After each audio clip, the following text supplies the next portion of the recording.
All right, everyone, get ready, because today we're going to be diving deep into core strength for dummies. Ooh, that's a good one. Yeah, and we're going to be, like we always do, really pulling out those gems, Yeah. the stuff that's going to make you rethink and reapproach how you even think about core strength. Yeah, and one of the things I found really interesting was how much the book emphasizes the importance of all these aspects of core strength that people kind of gloss over. Right. It's not just about getting that six pack, which we will get to, don't worry. We'll get there. But it's about this foundational strength for your entire body. That's really interesting. This powerhouse. Okay, I like that. Yeah. But let's take a step back for a sec. Yeah. What even is core strength, and why should we care? Yeah, good point. Good point. We need to lay that foundation. Yeah.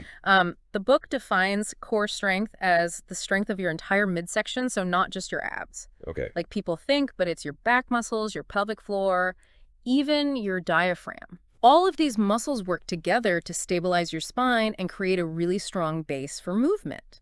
So it's more than just those six-pack muscles that everybody's always talking about. Exactly. And the book really stresses that a strong core is so important for way more than just how you look.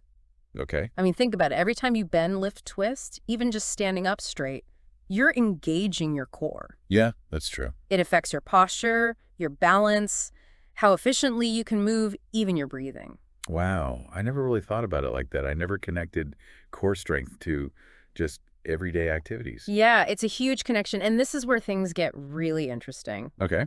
The book argues that weak core muscles can actually lead to these imbalances in your body. Oh. Which can then cause all sorts of problems like back pain, decreased athletic performance, even increase your risk of injuries. Oh, wow. So a weak core is like a ticking time bomb. Kinda, yeah. But the good news is even small, consistent efforts to strengthen your core can make a world of difference. Okay, that's good. And the book really emphasizes that you don't have to jump into these crazy hardcore workouts right away. Oh, thank goodness. In fact, they actually suggest starting with simple exercises and then gradually increasing the challenge as you get stronger. That makes me feel a lot better, to be honest, because some of those intense core workouts are really intimidating. I know, right? So let's talk about some of those beginner-friendly exercises that the book recommends. Okay. They talk about back extensions, planks, even blow drying your hair standing on one leg. Yeah. What's the thinking behind that? So it's all about building that foundational strength and addressing any muscle imbalances that you might have. Okay. So back extensions, for example, they're crucial for strengthening your back muscles, Right. which often get neglected, especially if you're sitting a lot. Yeah, for sure. And then planks, they engage multiple muscle groups at once. Oh, wow. So you're working your back and shoulders Okay. while also challenging your stability. I like that multitasking. Okay, and what about the blow drying trick? Oh, yeah. That sounds a little out there. It does, but there's a method to the madness. Okay, I'm listening. It's a really simple way to incorporate core work into your daily routine. Okay. So standing on one leg forces you to engage your core muscles to maintain balance. Uh-huh. And then blow drying adds an extra challenge because you have to control your movements and resist the force of the dryer. Oh, that's so interesting. Yeah. It's all about thinking differently. Exactly. It's about being mindful of your body and finding those creative ways to work those muscles throughout the day. That's really cool. Okay, so we've laid the foundation. Yes. We've talked about starting slow, Gradual. building up gradually, and we've explored some of those beginner-friendly exercises. Absolutely. But what happens when you're ready to take things up a notch? Ooh, yeah. This is where I think the book really shines. Yeah. It really digs into how to get that six-pack. Yes, it does. So I was excited about that part. The book has a whole chapter on achieving that six-pack. I know. And it's really honest about what it actually takes. Right. It's not just about endless crunches, Yep. which actually the book calls sucking, which I thought was funny. It's true, though. Yeah. But the book emphasizes that a visible six-pack is a result of three key factors. I'm listening. Exercise reducing body fat and avoiding the temptation to jump into heavy weights too soon. That's a good one. So let's break that down for a second. Okay. I think we all know that you can't just spot reduce fat. No. So how does the book address that part of the equation? So it's all about a holistic approach. Okay. The book explains that you need to reduce your overall body fat percentage in order for those abs to become visible. Right. And that means focusing on a combination of healthy eating habits, regular cardiovascular exercise, And yes, targeted core exercises. So it's about a balanced approach Exactly. rather than just doing crunches all day long. No magic bullet. No magic bullet. Okay. Okay, what about the warning against heavy weights? Oh. Why is that so important, especially when you're just starting out with core training? So the book argues that jumping into heavy weights before your core is strong enough can actually lead to injuries. Oh, no. It's like building a house on a weak foundation. Right. It's just not going to work. It's all going to crumble. Exactly. Yeah. It makes sense to build up that core strength before you start adding all that extra resistance. That's a great analogy. Thank you. So we've covered the importance of a strong core. We debunked some common myths. Yes. And even talked about how to safely and effectively work towards a six-pack. We've done a lot. We have. Now let's dive into one of the areas that I was really excited about. Okay. The chapter on using accessories and adding variety to your core workouts. Yeah, this is where the book gets really fun. I know. It highlights the benefits of using things like exercise balls weights, Oh, cool. and even exploring disciplines like Pilates and yoga. I was going to ask you about that. Yeah. To spice things up and challenge your core in new ways. Yes, exactly. So when I saw those chapters on Pilates and yoga, I was like, what? Yeah. They seem so different from traditional core exercises. Right. So what's the appeal of those and how do they actually help you build core strength? You've hit on something there because both Pilates and yoga offer like a really unique approach to strengthening your core. Okay. One that emphasizes control and precision and deep engagement of those stabilizing muscles that often get neglected. Okay. Yeah, I can see that. That makes sense. It's not just about like lifting heavy things. Right. It's about engaging those smaller muscles that really play a vital role. Yeah. So let's start with Pilates. What are some of the key principles and exercises that the book highlights? So one of the most interesting things about Pilates is that it really focuses on the mind-body connection. And You're not just going through the motions, you're really concentrating on each movement. You're engaging your mind as much as your body. so it's kind of like a meditative practice almost. Yeah, it totally has that element. Wow. And the book emphasizes that this mindfulness is really key Okay. for performing the exercises correctly and getting the most out of them. So it's not just about like doing it right. No. It's about feeling it too. Yeah, exactly. Interesting. Okay, so I'm starting to get the philosophy behind Pilates. Yeah. But what about the actual exercises? What are some of those core strengthening superstars in the Pilates world? So the book talks about a few classics like the 100. The 100. What's that? It's basically a series of like controlled pulses with your legs lifted, Okay. and it really targets those deep abdominal muscles. Oh, wow. They also talk about exercises like the roll-up, Roll up. which requires a ton of core strength and control Hang on, to wait. execute it properly. I'm going to have to look these up. Yeah. Okay, they also mentioned something called diaphragmatic breathing. Yes, Is that part of that mind-body connection thing? totally. So diaphragmatic breathing or belly breathing Okay. is a key element in Pilates. And the book says it helps you activate your deep core muscles, it helps you engage your core more during the exercises, and it can even improve your overall breathing efficiency. So it's not just about sucking in your stomach. No. It's about using your breath to power your movements Exactly. and stabilize your core. Yeah. That's fascinating. Okay, so we've explored the world of Pilates. Yes. Its focus on precision control and breath work. Yes. Now let's talk about yoga. Okay. How does yoga, which is often associated with flexibility, contribute to building a stronger core? So it's interesting because a lot of yoga poses actually require you to have a good amount of core strength Really? to maintain your balance and alignment. Oh, yeah. So think about like plank, downward facing dog, or even those balancing poses where you're standing on one leg. Right. You're constantly engaging your core muscles to stay stable and in control. So it's like sneaking in a core workout while you're doing something else. Exactly.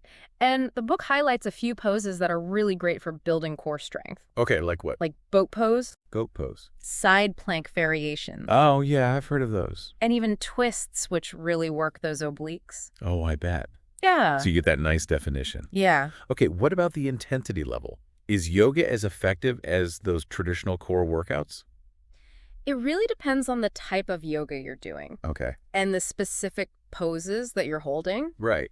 But even like seemingly gentle yoga flows can be surprisingly challenging for your core, Oh, wow. especially if you're really focused on form and engagement. So it's all about paying attention to your body. Yes, exactly. Okay. And just like with Pilates, the more you do it, the stronger you'll get.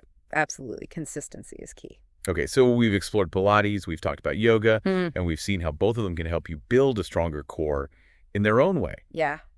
Now let's switch gears again Okay. and talk about weights. All right. Weights can be kind of intimidating. Yeah, especially for core work. Yeah. Yeah. So how does the book approach that? So the book knows this is like a common fear, and they really stress the importance of building a solid foundation before you even think about adding weights Okay. to your core routine. So start slow. Yes. Start with lighter weights. Focus on proper form. So you don't hurt yourself. Exactly. Okay, so let's say you've built up that foundation. Okay. You're ready to incorporate weights. Yes. What are some of the exercises that the book recommends? They suggest incorporating weights into movements that you're already doing that engage your core, Okay. like squats, overhead presses, and deadlifts. So you're getting a full body workout at the same time. Exactly. That's a good deal. Multitasking. The book also talks about using an exercise ball during weight training. Oh, yeah. Why is that? So sitting on an unstable surface, Like a ball. like a ball, forces your core to work harder to maintain balance Oh, that's interesting. and stability. Okay. So it adds that extra challenge to your workout. I'm going to have to try that. So we've covered a lot Yeah. traditional core exercises. Pilates, yoga weights. Yeah. What about people who need a more tailored approach? Oh, yeah. So I'm thinking about pregnant women, new moms, seniors, kids. Does the book address those specific needs? It does. Really? And that's one of the things I love about this book. Right. It dedicates whole chapters to core training for different groups of people, That's awesome. recognizing that one size doesn't fit all, It makes sense. right? So let's start with pregnancy and postpartum. Mhm. How does the book approach core training during those times? So the book stresses that it's so important to listen to your body Of course. and talk to your doctor before you start anything new, Right. especially during pregnancy. Especially during pregnancy. Exactly. And they actually provide modifications for a lot of the exercises Oh. to make sure they're safe and effective for expectant moms. Okay. They also emphasize how important it is to strengthen your pelvic floor muscles, Oh, yeah, I've heard about that. which can help support your growing baby Right. and prepare your body for labor. That's good to know. And what about postpartum? I know a lot of women want to get back in shape after having a baby, Yes, but they also need to be careful. exactly. So the book provides this really great progressive plan for postpartum core training, Okay. starting with gentle exercises Okay. like pelvic floor contractions, Okay. and then gradually increasing the intensity as your body heals. So start slow. Yes, patience and consistency are key. Makes sense. It's okay to take your time. I like that. It's like a very compassionate approach. Yes. Okay, so we've covered pregnancy, postpartum. What about kids and seniors? All Are right. there specific benefits and considerations for those groups? So for kids, the book emphasizes how important it is to establish healthy habits from a young age. Yeah. And they suggest fun exercises that parents can do with their kids, Oh, that's cute. Like what? like animal walks, frog jumps, and even partner sit-ups. Oh, that's so cute. And what about seniors? So for seniors, maintaining core strength is crucial for things like balance. Oh, yeah. Preventing falls and just staying independent. Right. They recommend exercises like chair squats, wall push-ups, and standing twists, Okay. which you can modify to suit different fitness levels. So it's really about finding what works for you. Yeah, and that's one of the biggest takeaways from this book. Okay. Core strength is for everybody. I like that. No matter how old you are, how fit you are. Your stage of life. Exactly. This book is seriously impressive. It is. It covers so much. So much. We went from like core strength 101 Yeah. all the way to like specialized routines. Mhm. And it all comes back to this idea that like Yeah. a strong core is the foundation It is the foundation. for a healthier, happier life. And what I love is how accessible it makes everything. Right. It takes these like really complex concepts, breaks them down, Uh-huh. gives you clear instructions, modifications, Yeah. really encourages you to like find what works for you. Yes. Find what works for your body. For your body. and your lifestyle. For your No more being intimidated Right. by like complicated workouts Yeah. or like fancy gym equipment. You don't need it. You don't need it. And it really emphasizes, Yeah. it's the small, consistent effort Yes. that makes the difference. That adds up over time. It's not about being perfect. Nope. It's about making those small changes. Those little tiny changes. And I think the book does a really good job of reminding us Yeah. that fitness doesn't have to be this like This chore. this horrible thing. Yeah. It can be fun. It can be fun. It can be playful. Playful. You can look forward to it. Yeah. And I think that's like a key takeaway. It is a key takeaway. It's about finding that joy in movement. Yes. celebrating what your body can do, Absolutely. approaching fitness with like Yeah. a sense of curiosity. Curiosity and self-compassion. Yes, I love that. Yeah. So as we wrap up this deep dive Yes. into Core Strengths for Dummies, Such a good book. I want to leave our listeners with a question. Okay. What's one small change that you can make today to start building a stronger core? Oh, that is a good question. It could be something as simple as like standing up straighter Oh, yeah. while you're at your desk, Yeah. engaging your core muscles, Just being mindful. mindful. Maybe try one of those Yeah. beginner exercises we talked about. Yeah. Or even just take a minute to focus on your breath. Yes. Practice that diaphragmatic breathing. Every little bit counts. It really does. It all adds up. It's all about those baby steps Baby steps. leading to those big changes. Exactly. And remember, it's not about being perfect. Right. It's about making progress. Progress, not perfection. Listen to your body, be patient, and enjoy the journey. That's a good one. It is. So to everyone listening, we challenge you. Yes. Take action. Take action. Embrace those small changes. Real changes. Explore the world of core strength. It's a fun world. It is. Yes. And see how a stronger core can totally change your life. Yeah. Thanks for listening, everybody. We'll see you next time. Bye.